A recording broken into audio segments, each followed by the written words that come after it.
So it's been a while since I've made any type of video. I didn't make a naked truth for last week's topic of change, and I'm just traveling a lot in these couple of weeks.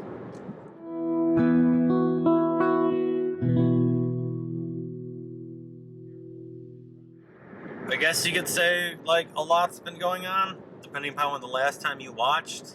Part of my reason of anxiety of traveling is because when I travel, I'm usually around other pastors.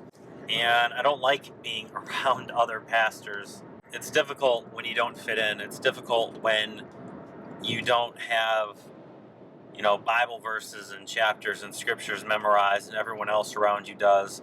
My boss took a picture of all of us out at a meal one time, and there I am in jeans and a t-shirt. Everyone else is either in suits or some type of buttoned-up collared shirt, and I just kind of stick out a lot. So it's always this weird feeling when I go up there to be with my colleagues. One of my friends told me that, it's good that you're not like everybody else, because if you were, we wouldn't be friends, and we couldn't be friends, and she's right. And my boss tells me that I have a way of talking to people that no one in the church wants to talk to or deal with. Like, it's just part of who I am. And last night, I was walking my dog, and there was this drunk guy on a bike pedaling next to me, and he's like, "What do you think of Key West?" I said, "It's all right. It's kind of weird." He's like, "Weird?" Oh, and then he starts going off about how crazy it is down here and how just the people are down here and just the things that happen down here. And I'm, I don't know if I'm desensitized to it, if I'm just used to it, or if I just understand that people are people and they do different weird things depending upon where they are in their lives and how far away they are from what they consider home or normal in reality. And in the most non-judgmental way possible, I'm just like, yeah, it's different. It's weird. You get used to it. People act and are different. I get reminded of that every week when I'm in jail, that people are different. I've had people that are in there for petty reasons. I've had people that are in there for first-degree reasons, But in the end, we're all people and we're all seeking something. Mom will be coming down in a couple weeks. I wish I could look forward to that, but just because of these meetings and the driving and the traveling I'll be doing, my brain is distracted. I have other things I need to focus on to do for my job. They wanna help me grow my church and grow a youth presence at my church. I wanna put it as a youth hangout spot with TVs and lounging and just kind of a safe place for kids to go to do homework and hang out and just be kids without the pressures of having to work or the pressures of the bar and the pressures of the tourists that are on the island. And they're on board with that. They want me to go to Gainesville to meet somebody and spend a couple days with him to see how he succeeded at doing that as well. That's nice that they're on board with that.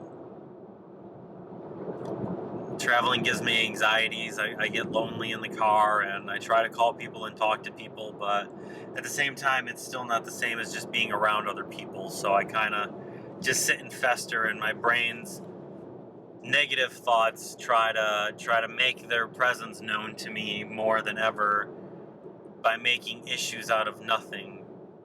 And that self-soothing, self-reassuring practice definitely comes into play. You guys want to know what it looks like when I'm driving for hours on end? Kind of looks something like that most of the time. Just infinite blue in one direction, and usually on the other side will be hotels or locals or whatever. You get used to it after a while. I know exactly where I am. I know what houses are where and what have you. Life's been interesting. I've had reassuring moments of I'm good at my job because of my uniqueness. I've had heartbreaking moments that my uniqueness makes me stand out too much for some people. And in the end, I still struggle sometimes with the basic questions. Why am I here? Why am I doing what I do? Why put me in charge of a church when there could infinitely be billions of other people better at doing anything of ministry than myself.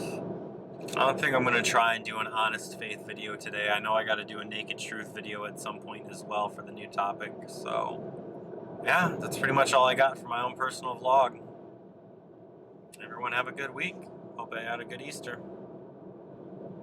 There's a traffic jam going to Fort Lauderdale north. Go figure. I'm like 30 miles from my destination. It says it's going to take me an hour and 20 minutes to get there right now. One thing people tell me they like about these vlogs is that I'm very personable. And I'm vulnerable when I do this. I get anxious. Just the loneliness of being in the car for hours at a time with no company, no one to talk to really. You know, I mean, I'm driving. I shouldn't really be. I can't really text many of my friends, and you would think that this camera business would be a distraction, but I can just do this, pretty much keep it centered on my face the whole time without really thinking about it. You know, I find I spend a lot of time worrying about the what ifs, and I worry about my friends, people close to me, just people getting tired of me, people just get sick of talking to me, especially those that I start getting close with. Like, it just irritates me, and I feel like I don't do enough or I do too much, one or the other, and that's the end of it. It's very hard driving a lot. It's very hard traveling and spending a lot of time in my own head.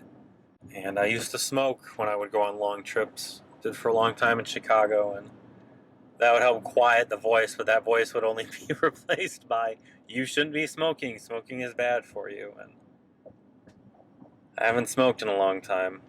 You know, every day is just another day added on to it. And, you know, I just bring the bare basics with me for these overnight trips. I got my PlayStation with me. I got my computer with me. So at least that way I can just talk to my friends. At least that way I can just watch Netflix and try to be okay. It's very unnerving being out of your element a lot. You know, you figure I'd be used to something like that, being down in the Keys, after being in seminary, after being in Chicago, that I'd just get used to moving. But I'm not. Like, it kills me every single time I move. It kills me every time I have to go someplace because I don't really feel like I have a home. I don't really feel like I have a place of permanence. And I can go back to Grand Rapids and stay with friends or stay with family. It's harder to do it at this angle than the other angle. I feel like I can go there, but I don't feel like I belong there. Everybody's got lives. Everybody has kids and family members and married, and I guess it's just been hitting me a lot recently that I'm 30. I haven't dated in 4 years. Anytime I get close to somebody, they just kind of up and go away after a while. I was joking with Marshall and said I'm good luck for the ex-boyfriend because every time I get close to somebody, they wind up back with their ex, which has happened past 3 times? 4 times?